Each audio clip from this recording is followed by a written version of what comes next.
कौन था वो शख्स जिसको हिस्ट्री का सबसे मिस्टीरियस किलर माना जाता है, और वो सिर्फ कपल्स को ही टारगेट क्यों करता था?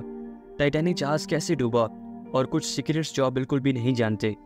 आज से सालों पहले बनाया गया पिरामिड्स के पीछे क्या कहानी है, आइए जानते हैं आज की इस वीडियो में। अस्सलाम वालेकुम दोस्तों, मेरा नाम है हसीब और आप सब देख रहे हैं मेरा चैनल हसीब मलिक।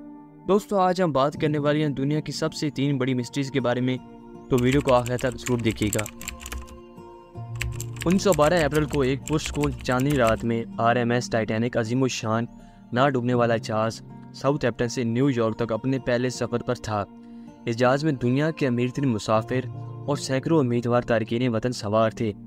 आइसबर्ग की वार्निंग्स के बावजूद टाइटैनिक ने शिमाली बहर ओकियानूस के ठंडे रास्ते से तकरीबन पूरी रफ्तार से सफ़र किया, लेकिन 14 अप्रैल 11:40 को जहाज़ के क्रू मेंबर ने मैनेजमेंट को इतला दी कि आगे एक आइसबर्ग है। टाइटैनिक की इस आइसबर्ग से बचने की कोशिश नाकाम हो गई और जहाज़ का स्टारबोर्ड आगे से खुरच गया, जिसकी वजह से बहुत सारा पानी जहाज़ के स्टारबोर्ड में जमा हो चुका था। कैप्टन एडवर्ड स्मिथ ने एक डिस्ट्रेस कॉल का हुक्म दिया, लेकिन करीब 3 जहाज़ कारपैथिया घंटों के फासले पर था। लाइफ बोट शुरू की गई थी, लेकिन हर एक के लिए काफ़ी नहीं थी। अमले ने ख़वातीन और बच्चे पहले प्रोटोकॉल की पैरवी की, लेकिन अफरा तफरी फैल गई। जैसे ही कमान डूब गई और सख्ती बढ़ी, जहाज़ की बत्तियाँ टिमटिमाकर बुझ गईं। 1500 से ज़्यादा जानों का नुकसान हुआ। कारपैथिया शिप घंटों बाद पहुंची, जिसने 105 जिंदा बचने वालों को बचा लिया। टाइटैनिक की तबाही ने समुद्री हिफाजती कवानीन में बड़ी तब्दीलियाँ की हैं, और ये इंसानी हबस और बहादुरी की पुरजोश अलामत बनी हुई है, जो तारीख में हमेशा के लिए नक्श है। जुलाई 1969 को देरी से आगे बढ़े ब्लू रैक स्प्रिंगर्स चार पार्क में एक और जुड़े डार्लियन फेरन और माइकल मैकॉय पर हमला किया गया। डार्लियन जिंदा नहीं बची, लेकिन माइकल ने पुलिस को पुरस्कार हमले अवर के बारे में अपनी पहली तफसील बताई। फिर खतूत शुरू हुए।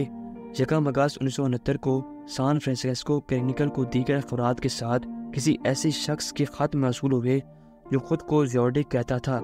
ये सिर्फ कोई खत नहीं था, इनमें साइफर शामिल थी, पेचीदा पहेलियाँ जिन्हें ज़ोर्डिक ने अवाम को कंफ्यूज करने के लिए बनाया था। इस ज़ोर्डिक को एक स्कूल की टीचर और उसकी एहलिया ने तोड़ा था। इसने एक परेशान कुन पैगाम का इंशाफ किया था, मैं लोगों को मारना पसंद करता हूँ क्योंकि ये बहुत मज़े का काम है। लेकिन साइफर ने कत्ल की शनाख्त का कोई सुराग नहीं दिया। ज़ोर्डिक का ताना जारी रहा, मजीद हरूफ और साइफर के साथ, जिनमें से कुछ आज तक हल नहीं हुए। ये बात है सितंबर 1969 को झील पेरिसिया में ज़ोर्डिक एक बार फिर नमोदार हुआ। ब्रायन हार्डनेल और सेलिसिया शेफर्ड को बांधकर बेदर्जी से वार किया गया।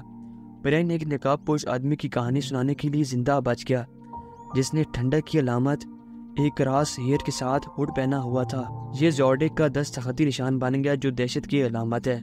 इसी साल अक्टूबर में सैन फ्रांसिस्को में ज़ोर्डिक की लड़ाई के हमले ने शहर को हिला कर रख दिया। कैब ड्राइवर पॉल अस्टाइन को गोली मार दी गई, यहाँ तक कि कातिल ने अस्टाइन की कमीज़ का टुकड़ा बतौर सबूत ले लिया। बाद में उसे एक और तजिया खत के साथ क्लिनिकल को भेज दिया। गुज़िश्ता बरसों में मुतअद्दिद मुतशब्बा अफराद सामने आए। आर्थर ली एलियन, एक सजा याफ्ता बच्चे के साथ बदसलूकी करने वाला, मजबूरी हालाती शवाहिद की वजह से अहम मुलजिम बन गया, लेकिन ज़ोर्डिक की खत से मिले गया DNA इसके DNA से मिलता नहीं था। दीगर मुतशब्बा अफराद जैसे लार्नेस कैन और रिचर्ड गायगॉस्की ने भी दिलचस्प इम्कानात पेश किए, लेकिन कोई भी यकीनी तौर पर ज़ोर्डिक साबित नहीं हुआ। कई दहाइयाँ गुजरने के बावजूद ज़ोर्डिक की तलाश ख़त्म नहीं हुई।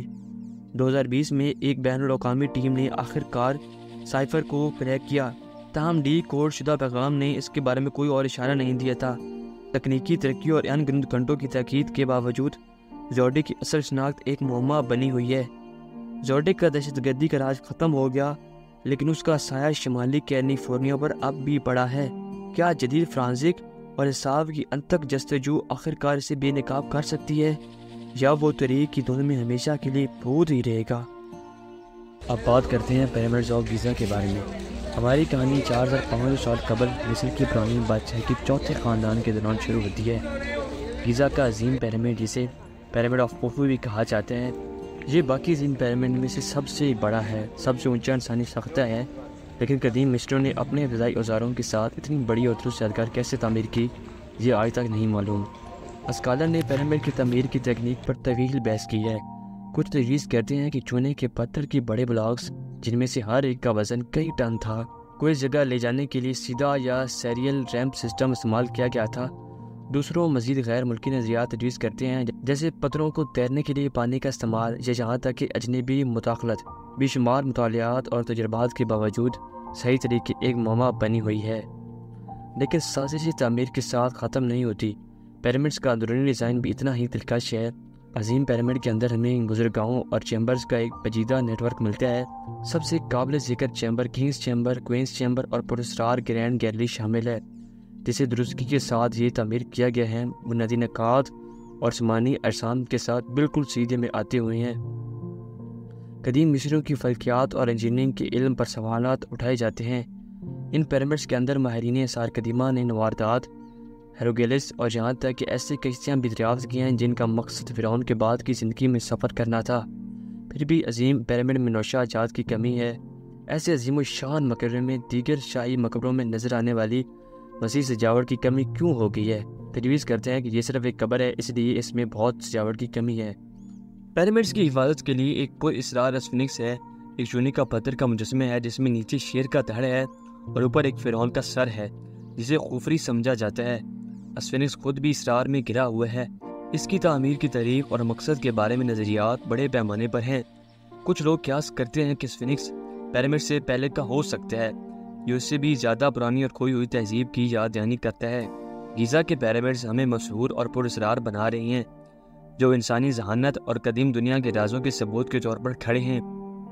क्या हम कभी इनकी तामीर और मकसद के इसरार को पूरी तरह खोल सकेंगे, या ये कदीम यादगारें हमेशा के लिए फ़िरौनों के राजों की हिफाजत करेंगी? जैसे कि हम इन सवालात पर गौर करते हैं, एक बात तो यकीनी है, गीज़ा के पिरामिड्स आने वाली नस्लों के लिए खौफ और हैरत को मुतासिर करते रहेंगे।